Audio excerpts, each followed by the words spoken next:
ನಮಸ್ಕಾರ ವೀಕ್ಷಕರೇ ಕಾಶ್ಮೀರದಲ್ಲಿ ಉಗ್ರರ ದಾಳಿಯ ಬೆನ್ನಲ್ಲೇ ಹಲವು ಶಾಕಿಂಗ್ ವಿಚಾರಗಳು ಬಯಲಾಗ್ತಾ ಇದೆ.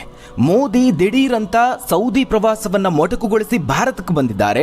ಅಮಿತ್ ಶಾ ದೊಡ್ಡದೊಂದು ಆಪರೇಷನ್ಗೆ ಕೈ ಹಾಕಿದ್ದಾರೆ. ಕಾಶ್ಮೀರದಲ್ಲಿ ಆದಂತಹ ಉಗ್ರರ ದಾಳಿ ಇಡೀ ದೇಶವನ್ನೇ ಬೆಚ್ಚಿ ಬೀಳಿಸಿದೆ. ಭಾರತೀಯತೆಗೆ ಆಘಾತ ತಂದಿರುವ ಘಟನೆ ಇದು. ಬೇಸಿಗೆ ರಜಾ ಅಂತ ಹೇಳಿ ಪ್ರವಾಸಕ್ಕೆ ಹೋದವರ ಮಾರಣ ಹೋಮ ಆಗಿದೆ.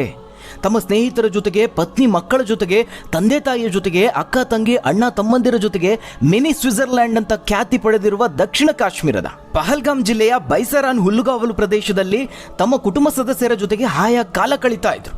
ಆ ಸಂದರ್ಭದಲ್ಲಿ ಏಕಾಏಕಿ ದಾಳಿ ಆಗಿದೆ. ಒಬ್ಬೊಬ್ಬರಿಗೆ ನೀನು ಹಿಂದೂನಾ ಅಂತ ಕೇಳಿ ಖಚಿತಪಡಿಸಿಕೊಂಡು ಗುಂಡು ಹೊಡೆದು ಸಾಯಿಸಿದ್ದಾರೆ. ಕಂಡಲ್ಲಿ ವಿಶೇಷವಾಗಿ ಪುರುಷರನ್ನೇ ಗುರಿಯಾಗಿಸಿಕೊಂಡು ಗುಂಡಿನ ದಾಳಿ ನಡೆಸಿರುವಂಥದ್ದು. ಒಟ್ಟು 28 ಮಂದಿಯ ಮೇಲೆ ಈ ಹೇಡಿಗಳ ಆಕ್ರಮಣ ಆಗಿರುವಂಥದ್ದು. ಇದರಲ್ಲಿ ಕನ್ನಡಿಗರು ಸಹ ಇದ್ದಾರೆ. ನಿಮ್ಮದೇ ಜಿಲ್ಲೆಯವರು ಅಥವಾ ನಿಮ್ಮ ಅಕ್ಕಪಕ್ಕದ ಜಿಲ್ಲೆಯವರು ಪ್ರಾಣವನ್ನು ಕಳೆದುಕೊಂಡಿದ್ದಾರೆ. ಶಿವಮೊಗ್ಗದ ಮಂಜುನಾಥ್ ಓರ್ವ ರಿಯಲ್ ಎಸ್ಟೇಟ್ ಉದ್ಯಮಿ ಪತ್ನಿ ಮಗನ ಜೊತೆಗೆ ಪ್ರವಾಸಕ್ಕೆ ಹೋಗಿದ್ರು. ಮಗನಿಗೆ ಒಳ್ಳೆ ಮಾರ್ಕ್ಸ್ ಬಂದಿದೆ, ಅದನ್ನ ಸಂಭ್ರಮ ಮಾಡೋಣ ಅಂತ ಹೇಳಿ ಅಲ್ಲಿಗೆ ತೆರಳಿದ್ರು. ಇನ್ನು ಮತ್ತೋರ್ವ ಭರತ್ ಕುಮಾರ್ ಬೆಂಗಳೂರಿನ ಮತ್ತಿಕೆರೆಯ ಜೆಪಿ ಪಾರ್ಕ್ ಹತ್ತಿರ ಕುಟುಂಬದ ಜೊತೆಗೆ ವಾಸವಾಗಿದ್ರು. ಹಾವೇರಿಯ ರಾಣಿಬೆನ್ನೂರು ಮೂಲದವರವರು IT ಉದ್ಯೋಗಿ. ಈ ಇಬ್ಬರು ಕನ್ನಡಿಗರು ಸೇರಿ 28 ಮಂದಿಯನ್ನ ಸಾಯಿಸಲಾಗಿದೆ. ಅವರ ಕುಟುಂಬಸ್ಥರು ಆಘಾತಗೊಂಡಿದ್ದಾರೆ. ವೀಕ್ಷಕರೇ, ಈ ಒಂದು ಘಟನೆಯಲ್ಲಿ ಸ್ಪೆಷಲಿ ಮುಸ್ಲಿಮೇತರರನ್ನ ಗುರಿಯಾಗಿಸಿ ಹೇಡಿತನ ಮೆರೆದಿರುವಂಥದ್ದು. ನೀವು ಹಿಂದೂಗಳ ಅಂತ ಕೇಳಿ ಟಾರ್ಗೆಟ್ ಮಾಡಿದ್ದಾರೆ. ಇಲ್ಲಿ ಮತ್ತೊಂದು ಆಘಾತಕಾರಿ ವಿಚಾರ ಏನಪ್ಪಾ ಅಂತ ಹೇಳಿದ್ರೆ, ಈ ವಿಚಾರವನ್ನು ಕೇಳಿದ್ರೆ ನೀವು ಖಂಡಿತವಾಗ್ಲೂ ಶಾಕ್ ಆಗ್ತೀರಾ. ಅಲ್ಲಿ ದಾಳಿ ಮಾಡಿದವರು 8 ಉಗ್ರರು. ಆ 8 ಉಗ್ರರ ಪೈಕಿ 2 ಸ್ಥಳೀಯರು ಅನ್ನುವ ಶಾಕಿಂಗ್ ವಿಚಾರ ಬಯಲಾಗಿದೆ. ಇದು ಎಷ್ಟರ ಮಟ್ಟಿಗೆ ಹಿಂದೂಗಳ, ಭಾರತೀಯರ ಮೇಲಿನ ಆಘಾತಕಾರಿ ದಾಳಿ ಅಂತ ಹೇಳಿದ್ರೆ, ಎಷ್ಟರ ಮಟ್ಟಿಗೆ ಟಾರ್ಗೆಟ್ ಮಾಡಿದ್ದಾರೆ ಅಂತ ಹೇಳಿದ್ರೆ, ಪ್ಯಾಂಟ್ ಬಿಚ್ಚಿಸಿ ಧರ್ಮವನ್ನ ಚೆಕ್ ಮಾಡಿ ನೀಚರು ಅಟ್ಟಹಾಸವನ್ನ ಮೆರೆದಿದ್ದಾರೆ. ಆ ನೀಚರದ್ದು ಎಂತಹ ಮನಸ್ಥಿತಿ, ಎಂತಹ ಹಿನ್ನೆಲೆ ಅವರದ್ದು, ಮನುಷ್ಯ ಕುಲದಲ್ಲಿ ಅಸಹ್ಯ ಹುಟ್ಟಿಸುವಂತಹ ಬೆಳವಣಿಗೆ.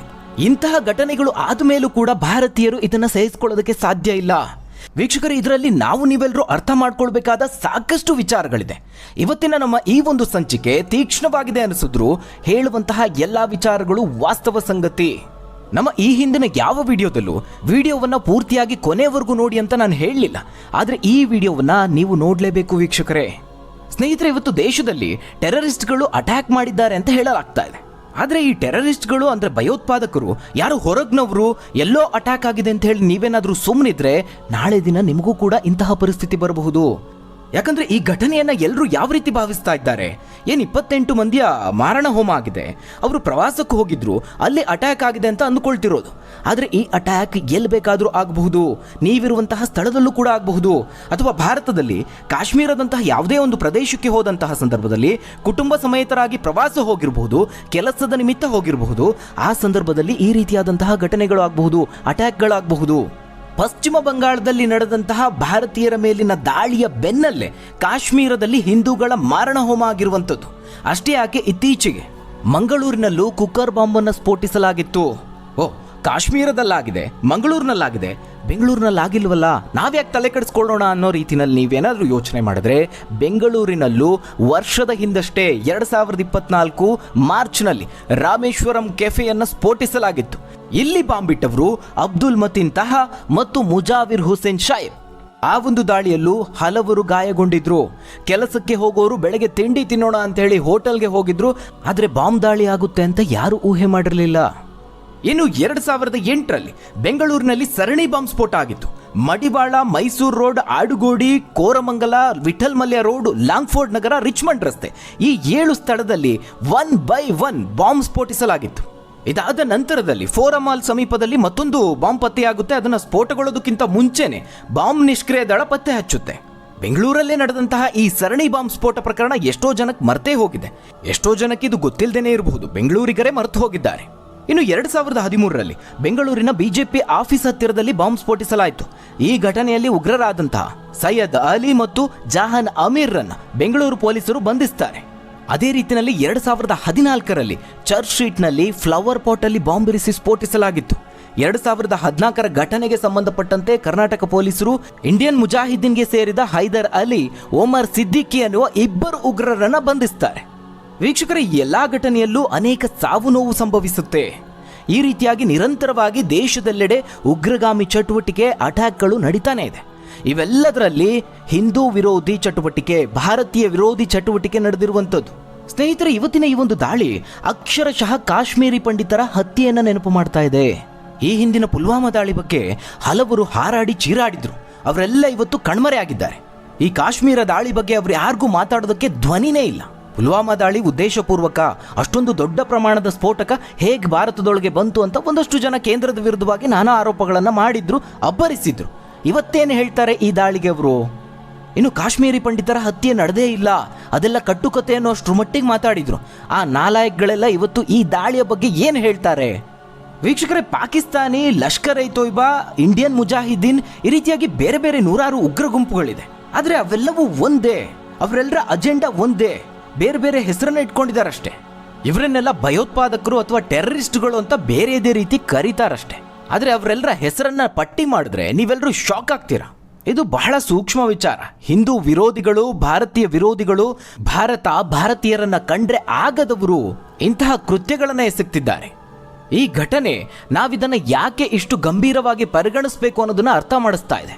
ಅದಕ್ಕೆ ಪರಿಹಾರ ನಮ್ಮಲ್ಲೇ ಇದೆ. ವೀಕ್ಷಕರೇ, ಇವತ್ತು ಕಾಶ್ಮೀರದಲ್ಲಿ, ಅದರಲ್ಲೂ ದಕ್ಷಿಣ ಕಾಶ್ಮೀರದಲ್ಲಿ ಅಟ್ಯಾಕ್ ಆಗಿದೆ. ಅಲ್ಲಿಂದ ಭಾರತೀಯರನ್ನು ಓಡಿಸುವಂತಹ ಪ್ರಯತ್ನ ಆಗಿದೆ. ಕಾಶ್ಮೀರವನ್ನು ಆಕ್ರಮಿಸಿಕೊಳ್ಳೋದಕ್ಕೆ ಪ್ರಯತ್ನಿಸ್ತಿರೋರು ಪಂಜಾಬ್ನ ಆಕ್ರಮಣ ಮಾಡಬಹುದು, ದೆಹಲಿಯನ್ನು ಆಕ್ರಮಣ ಮಾಡಬಹುದು. ಇವತ್ತು ಎಂತಹ ಪರಿಸ್ಥಿತಿ ಇದೆ ಅಂತ ಹೇಳಿದ್ರೆ, ಈ ಜಿಹಾದಿ ಮನಸ್ಥಿತಿ ದೇಶದೆಲ್ಲೆಡೆ ಹರಡಿ ಹೋಗಿದೆ. ದೇಶದ ಮೂಲೆ ಮೂಲೆಯಲ್ಲಿ ಭಾರತೀಯರನ್ನ ಕಂಡ್ರೆ ಆಗದವರಿದ್ದಾರೆ, ಹಿಂದೂಗಳ ವಿರೋಧಿಗಳಿದ್ದಾರೆ.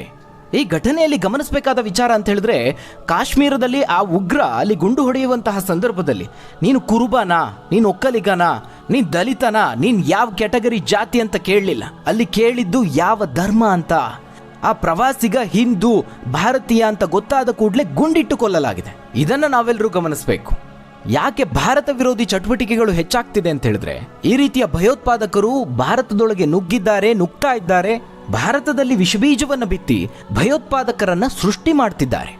ಇದೇ ಕಾರಣಕ್ಕೆ ಪದೇ ಪದೇ ಹೇಳೋದು, ಎಲ್ಲರೂ ಎಚ್ಚೆತ್ತುಕೊಳ್ಬೇಕು, ಹಿಂದೂಗಳೆಲ್ಲ ಒಂದಾಗಬೇಕು, ಭಾರತೀಯರೆಲ್ಲ ಒಂದಾಗಬೇಕು ಅಂತ. ಈ ರೀತಿಯ ಪರಿಸ್ಥಿತಿ ಬರೋಕೆ ಮತ್ತೊಂದು ಕಾರಣ ಅಂತ ಹೇಳಿದ್ರೆ, ನಮ್ಮಲ್ಲಿರುವ ಒಂದಷ್ಟು ಗೊಂದಲಗಳು. ಎಲ್ಲೋ ಒಂದು ಕಡೆ ಹಿಂದೂಗಳ ಪರವಾಗಿ ಯಾರೋ ಮಾತಾಡ್ತಿದ್ದಾರೆ, ಭಾರತೀಯತೆ ಕುರಿತಾಗಿ, ದೇಶ ಪ್ರೇಮದ ಕುರಿತಾಗಿ ಮಾತಾಡ್ತಿದ್ದಾರೆ ಅಂದಾಗ ಯಾವುದೋ ಭಾಷಣ ಮಾಡ್ತಾರೆ ಅಂತ ಹೇಳಿ ನಿರ್ಲಕ್ಷ್ಯ ಮಾಡಿದರ ಪರಿಣಾಮ ಇದು. ಇದೆಲ್ಲದಕ್ಕಿಂತ ಮುಖ್ಯವಾಗಿ ಮತ್ತೊಂದು ವಿಚಾರ ಅಂತ ಹೇಳಿದ್ರೆ, ಅದು ರಾಜಕೀಯ ಪಕ್ಷದ ವಿಚಾರವಾಗಿ. ವೀಕ್ಷಕರು, ಇವತ್ತು ಉಗ್ರ ಸಂಘಟನೆಗಳು ಮಾತ್ರ ಅಲ್ಲ, ಕೆಲವೊಂದಷ್ಟು ಪಕ್ಷಗಳು ಸಹ ಈ ಉಗ್ರರ ಬಗ್ಗೆ ಮೃದು ಧೋರಣೆಯನ್ನು ಹೊಂದಿದೆ. ಅದರಲ್ಲೂ ಈ ಪಾಕಿಸ್ತಾನಿಗಳ ಕುರಿತಾಗಿ ಬಹಿರಂಗವಾಗಿ ಮೃದು ಧೋರಣೆಯನ್ನು ವ್ಯಕ್ತಪಡಿಸ್ತಾರೆ. ಅಂತಹ ಪಕ್ಷಗಳನ್ನು ಮೊದಲು ಮಟ್ಟ ಹಾಕಬೇಕು. ಆ ಪಕ್ಷಗಳು, ಅದರ ನಾಯಕರು ಮುಖವಾಡವನ್ನು ಹಾಕ್ಕೊಂಡು ಉಗ್ರರನ್ನು ಬೆಂಬಲಿಸ್ತಿರುವಂತಹ ಪಕ್ಷಗಳವು. ಇತ್ತೀಚೆಗೆ ಒಂದು ಪಕ್ಷದ ಪ್ರಮುಖ, ಅದರಲ್ಲೂ ಹಿರಿಯ ನಾಯಕ, ಪಾಕಿಸ್ತಾನದ ಪರವಾಗಿ ಮಾತಾಡಿದ. ಅಷ್ಟೇ ಯಾಕೆ, ಇನ್ನು ನಮ್ಮ ರಾಜ್ಯದಲ್ಲಿ ಪಾಕಿಸ್ತಾನ ಜಿಂದಾಬಾದ್ ಅಂತ ಕೂಗಿದವರನ್ನೂ ಸಹ ಬೆಂಬಲಿಸುವಂತಹ ರಾಜಕೀಯ ಪಕ್ಷ, ಹಾಗೆ ಪಕ್ಷದ ನಾಯಕರುಗಳಿದ್ದಾರೆ. ಈ ರೀತಿಯಾಗಿ ನಾವು ಅರ್ಥ ಮಾಡ್ಕೊಳ್ಬೇಕಾದ ಸಾಕಷ್ಟು ವಿಚಾರಗಳಿದೆ. ಅಂಥವರನ್ನ ಗುರುತಿಸದೆ ಹೋದ್ರೆ ಅಪಾಯ ಕಟ್ಟಿಟ್ಟ ಬುತ್ತಿ. ಅವರನ್ನ ಬೆಂಬಲಿಸುವಾಗ, ಮತ ಚಲಾಯಿಸುವಾಗ ಇಂತಹ ಮುಖವಾಡ ಧರಿಸಿದಂತಹ ನಾಯಕರನ್ನ ಗುರುತಿಸಬೇಕು, ಎಚ್ಚರಿಕೆಯಿಂದ ಇರಬೇಕು.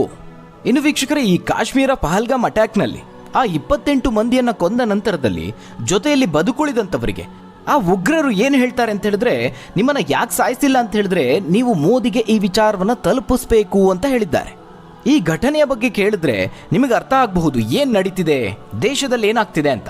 ಭಾರತೀಯರ ನಾಯಕ ಮೋದಿ ವಿರೋಧಿಗಳು ಭಾರತಕ್ಕೆ ಕಂಟಕವಾಗ್ತಿದ್ದಾರೆ. ಅಂದ್ರೆ ವೀಕ್ಷಕರೇ, ನಾವು ಚೀನಾವನ್ನ ಎದುರಿಸಬಹುದು, ಬೇರೆ ಬೇರೆ ಶತ್ರು ರಾಷ್ಟ್ರಗಳನ್ನ ಎದುರಿಸಬಹುದು. ಆದರೆ ಶತ್ರುಗಳು ಕೇವಲ ಹೊರಗಿನವರು ಮಾತ್ರ ಅಲ್ಲ, ಶತ್ರುಗಳು ಭಾರತದ ಒಳಗಡೆನೇ ಇದ್ದಾರೆ. ಕಾಶ್ಮೀರದಲ್ಲಿ ಆಗಿದ್ದು ಸಹ ಇದೆ. ದೇಶದೊಳಗಿದ್ದೇ ದೇಶ ವಿರೋಧಿ ಚಟುವಟಿಕೆಯನ್ನು ನಡೆಸುತ್ತಿದ್ದಾರೆ. ರಾಮೇಶ್ವರಂ ಕೆಫೆ ವಿಚಾರದಲ್ಲೂ ಆಗಿದ್ದು ಇದೆ, ಮಂಗಳೂರು ಬಾಂಬ್ ಸ್ಫೋಟದಲ್ಲೂ ಆಗಿದ್ದು ಇದೆ. ಸದ್ಯ ಕಾಶ್ಮೀರಕ್ಕೆ ಅಮಿತ್ ಶಾ ದೌಡಾಯಿಸಿದ್ದಾರೆ, ಉಗ್ರರನ್ನ ಬೇಟೆಯಾಡೋದಕ್ಕೆ ಪ್ರತಿಜ್ಞೆ ಮಾಡಿದ್ದಾರೆ. ಈ ಒಂದು ಉಗ್ರ ದಾಳಿಯ ಸಂದರ್ಭದಲ್ಲಿ ಪ್ರಧಾನಿ ಮೋದಿ ಅವರು ವಿದೇಶದಲ್ಲಿದ್ದರು, ಸೌದಿಯಲ್ಲಿದ್ದರು. ಅಲ್ಲಿಂದಲೇ ಅಮಿತ್ ಶಾ ಅವರಿಗೆ ಕಾಶ್ಮೀರಕ್ಕೆ ಹೋಗುವಂತೆ ಸೂಚನೆಯನ್ನು ನೀಡಿದ್ದಾರೆ. ಘಟನೆಯ ಬೆನ್ನಲ್ಲೇ ಅಮಿತ್ ಶಾ ಅವರು ದಿಢೀರಂತ ನಿನ್ನೆ ಸಂಜೆ ವಿಶೇಷ ವಿಮಾನದ ಮೂಲಕವಾಗಿ ಶ್ರೀನಗರಕ್ಕೆ ಆಗಮಿಸಿದ್ದಾರೆ. ಅಲ್ಲಿನ ಉನ್ನತ ಮಟ್ಟದ ಭದ್ರತಾ ಪರಿಶೀಲನೆಯನ್ನು ಮಾಡಿದ್ದಾರೆ, ಹೈ ವೋಲ್ಟೇಜ್ ಮೀಟಿಂಗ್ ಅನ್ನು ನಡೆಸಿದ್ದಾರೆ. ಇನ್ನು ಇವತ್ತು ಸಂತ್ರಸ್ತರನ್ನ ಭೇಟಿ ಮಾಡಲಿದ್ದಾರೆ, ಆಸ್ಪತ್ರೆಗೂ ಭೇಟಿ ನೀಡಲಿದ್ದಾರೆ. ಇದಕ್ಕೂ ಮುನ್ನ ಅವರು ಈ ಒಂದು ಹೇಯ ಭಯೋತ್ಪಾದಕ ಕೃತ್ಯದಲ್ಲಿ ಭಾಗಿಯಾದವರನ್ನ ಯಾವುದೇ ಕಾರಣಕ್ಕೂ ಬಿಡೋದಿಲ್ಲ ಅಂತ ಶಪಥಗೈದಿದ್ದಾರೆ. ಈ ಹಿಂದೆಯೂ ಸಹ ಈ ಹಿಂದಿನ ಈ ರೀತಿಯಾದಂತಹ ಘಟನೆಗಳಲ್ಲಿ ನರೇಂದ್ರ ಮೋದಿ ಅವರು ಹಲವು ವಿಚಾರದಲ್ಲಿ ದಿಟ್ಟ ಹೆಜ್ಜೆಯನ್ನ ಇಟ್ಟಿದ್ದಾರೆ. ಇದೀಗ ಕೇಂದ್ರದ ಮುಂದಿನ ನಡೆ ಸಾಕಷ್ಟು ಕುತೂಹಲವನ್ನು ಮೂಡಿಸಿದೆ. ಸದ್ಯಕ್ಕೆ ಮಾಹಿತಿ ಪ್ರಕಾರ ಇಂತಹದೊಂದು ರಾಕ್ಷಸಿ ಕೃತ್ಯವನ್ನ ಎಸಗಿರುವ ಗ್ಯಾಂಗ್ಗೆ ಲಷ್ಕರ್ ಎ ತೊಯ್ಬಾ ಉಗ್ರ ಸಂಘಟನೆ ಪೋಷಣೆ ಮಾಡಿದೆ. LETಯ ದ ರೆಸಿಸ್ಟೆನ್ಸ್ ಫ್ರಂಟ್ ಈ ಕೃತ್ಯವನ್ನ ನಾವೇ ಮಾಡಿರೋದು ಅಂತ ಹೇಳ್ಕೊಂಡಿದೆ. ಮಧ್ಯಾಹ್ನ 3 ಗಂಟೆಯ ಸುಮಾರಿಗೆ ಬೈಸರನ್ ಕಣಿವೆಯಿಂದ ಇಳಿದು ಬಂದಂತಹ ಉಗ್ರರು ಪ್ರವಾಸಿಗರ ಸೋಗಿನಲ್ಲಿ ಮಾತನಾಡಿಸುವ ನೆಪದಲ್ಲಿ ದಾಳಿಯನ್ನ ಆರಂಭಿಸಿದ್ದಾರೆ. ಈಗಾಗಲೇ ಹೇಳಿದ ಹಾಗೆ 8 ಉಗ್ರರು ಓಪನ್ ಫೈರ್ ಮಾಡಿರುವಂಥದ್ದು, ಇದರಲ್ಲಿ 2 ಸ್ಥಳೀಯರು ಕೂಡ ಇದ್ರು. ಇನ್ನು ಈ ಒಂದು ಕೃತ್ಯಕ್ಕೆ AK-47 ಗನ್ ಅನ್ನ ಬಳಕೆ ಮಾಡಲಾಗಿದೆ. ಒಟ್ಟಾರೆ ಈ ಇಡೀ ಘಟನೆ ದೇಶವನ್ನೇ ಬೆಚ್ಚಿ ಬೀಳಿಸಿದೆ. ಪುಲ್ವಾಮಾ ದಾಳಿಯಲ್ಲಿ ನಾವು ಯೋಧರನ್ನ ಕಳೆದುಕೊಂಡಿದ್ವಿ, ಇದೀಗ ಪ್ರವಾಸಿಗರು ಉಗ್ರರ ದಾಳಿಗೆ ಬಲಿಯಾಗಿದ್ದಾರೆ. ಹಾಗಾದ್ರೆ ವೀಕ್ಷಕರೇ, ಇಂತಹದೊಂದು ಹೇಯ ಕೃತ್ಯದ ಬಗ್ಗೆ ನೀವೇನಂತೀರಾ? ಭಾರತದೊಳಗೆ ಉಗ್ರ ಚಟುವಟಿಕೆ ಹೆಚ್ಚಾಗೋದಕ್ಕೆ ಕಾರಣ ಏನು? ತಪ್ಪದೆ ನಿಮ್ಮ ಅನಿಸಿಕೆ ಅಭಿಪ್ರಾಯವನ್ನ ಕಮೆಂಟ್ ಮೂಲಕವಾಗಿ ತಿಳಿಸಿ. ಧನ್ಯವಾದಗಳು ವೀಕ್ಷಕರೇ.